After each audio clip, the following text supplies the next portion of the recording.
Hello, sunshine. Let's get our energy up, up, up. It's Thursday, November 16th. Happy Friday Eve. I'm Coy Wire. We are CNN 10, and we start with a gathering of world leaders. This week in San Francisco, the United States is hosting representatives from the APEC, or the Asia Pacific Economic Cooperation. And that's just what it is. APEC formed in 1989. It's now made up of 21 countries that all touch the Pacific Ocean, from Thailand to Australia to Chile. Now, these countries work together to create agreements that help strengthen the members' economies by improving relations and promoting trade. Now, one way they can do that is by limiting tariffs. A tariff is a tax added to goods coming in from other countries. The thinking is that when imports are more expensive, people will be more inclined to buy goods that are already made at home. But countries love and need to export to bring more money into their economies. So limiting tariffs between each other, that can be friendly and profitable. Tariffs, the climate, and the war in the Middle East are just a few of the many topics up for discussion at this year's APEC summit. There's also a much anticipated meeting between U.S. President Joe Biden and China's President Xi Jinping. Here's Mark Stewart with more. This highly anticipated meeting between Chinese President Xi Jinping and U.S. President Joe Biden is a big deal. It was in February that a Chinese balloon was shot down over American airspace, adding even more tension to an already frosty relationship. But things have since stabilized. During this highly anticipated meeting in California, don't expect the two sides to come to an agreement on thorny issues such as Taiwan or human rights, but rather, officials say this is an opportunity to set some barriers and limits to create some calm between the two nations. Right now, both nations are witnessing the war in Ukraine as well as the war between Israel and Hamas. This meeting is a chance to prevent the relations between the U.S. and China from deteriorating, with the goal of creating some stability. Despite the differences, this is also a chance to build on economic relations, as both nations have benefited from trade. This meeting comes as both President Xi and President Biden face domestic challenges of their own. Mark Stewart, CNN, Beijing. Next up, there is a milk shortage in cafeterias all across the country, but it's not because there's not enough milk to go around. The U.S. Department of Agriculture, or USDA, says multiple states are affected by supply chain issues related to packaging. It's a dairy precarious situation for distributors who sell cartons of milk to places like schools, nursing homes, and correctional facilities. They're running out of the cartons that hold the milk. Typically, public schools are required to offer fat-free, 1%, or flavored milk at breakfast and lunch. But the USDA is relaxing these requirements for now. Some schools are transitioning to alternatives like juice, shelf-stable milk, and bottled water. Some have even considered pouring individual cups from big jugs of milk themselves. There's no certain time frame for when this shortage might end. 10-second trivia. Maputo is the capital city of what African nation? Mozambique, Morocco, Mali, or Madagascar?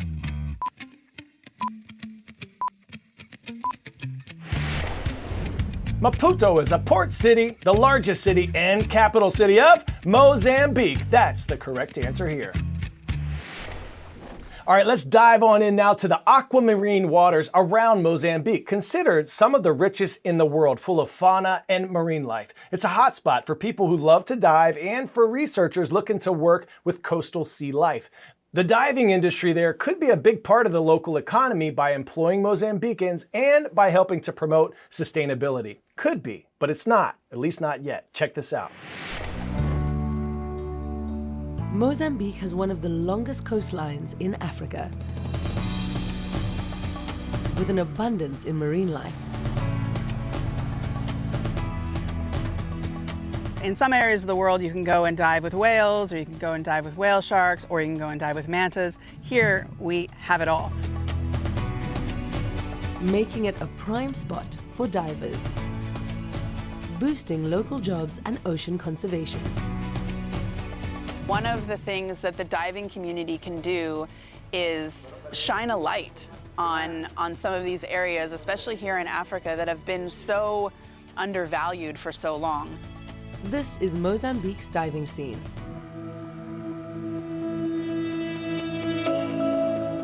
I was just so enthralled by what I saw here. I mean, you could walk over the backs of mantas and whale sharks. They littered the surface of the water, and just so many megafauna, whales and dolphins and marlin jumping out. And I just thought, what is this place? World-renowned conservation biologist Andrea Marshall has been working in Mozambique for the past 20 years.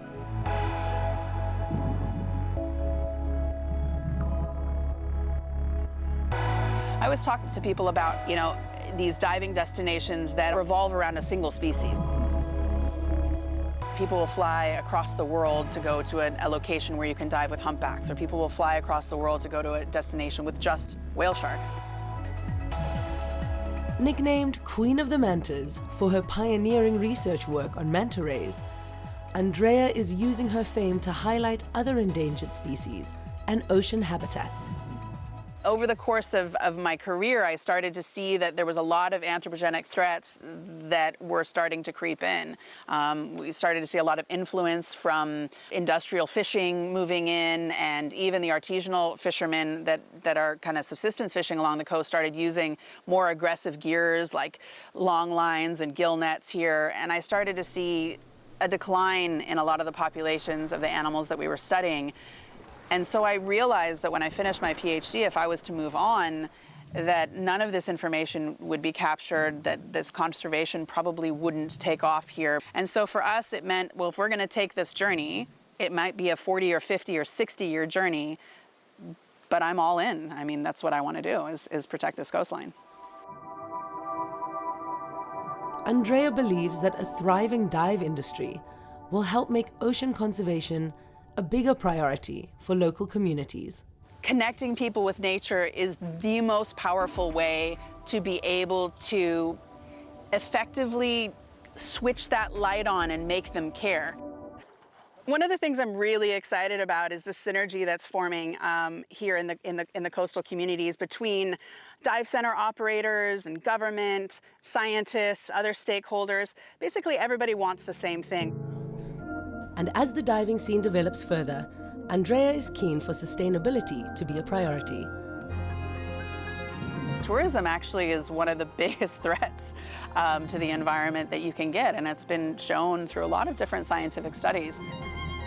We also have to be careful with how we develop tourism. The dive centers here in Mozambique, because they're working with researchers, have become really aware of what the limits are and how they probably don't want to develop this area too quickly because it's very difficult to wind things back when they get out of control. It's much better to develop things slowly and sustainably. We have to show caution, and we just have to put the animals and the environments first.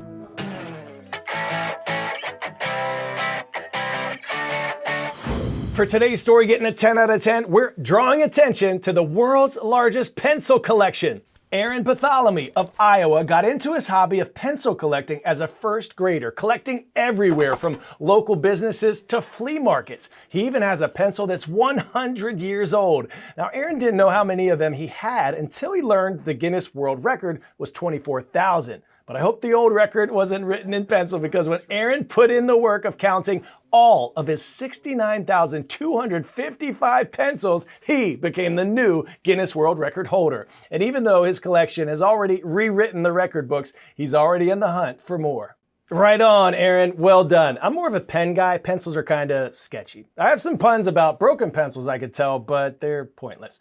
That technically wasn't our top 10 out of 10. It was number 2. Our best story of the day is going to you, especially the superstars at Woodlawn Leadership Academy in Shreveport, Louisiana. Knights, you keep on shining bright. And Whitefish High School, the Bulldogs in Whitefish, Montana. Much love, many blessings. I've got a date with you penciled in for tomorrow, Friday. I'm Coy Wire, and we are CNN 10.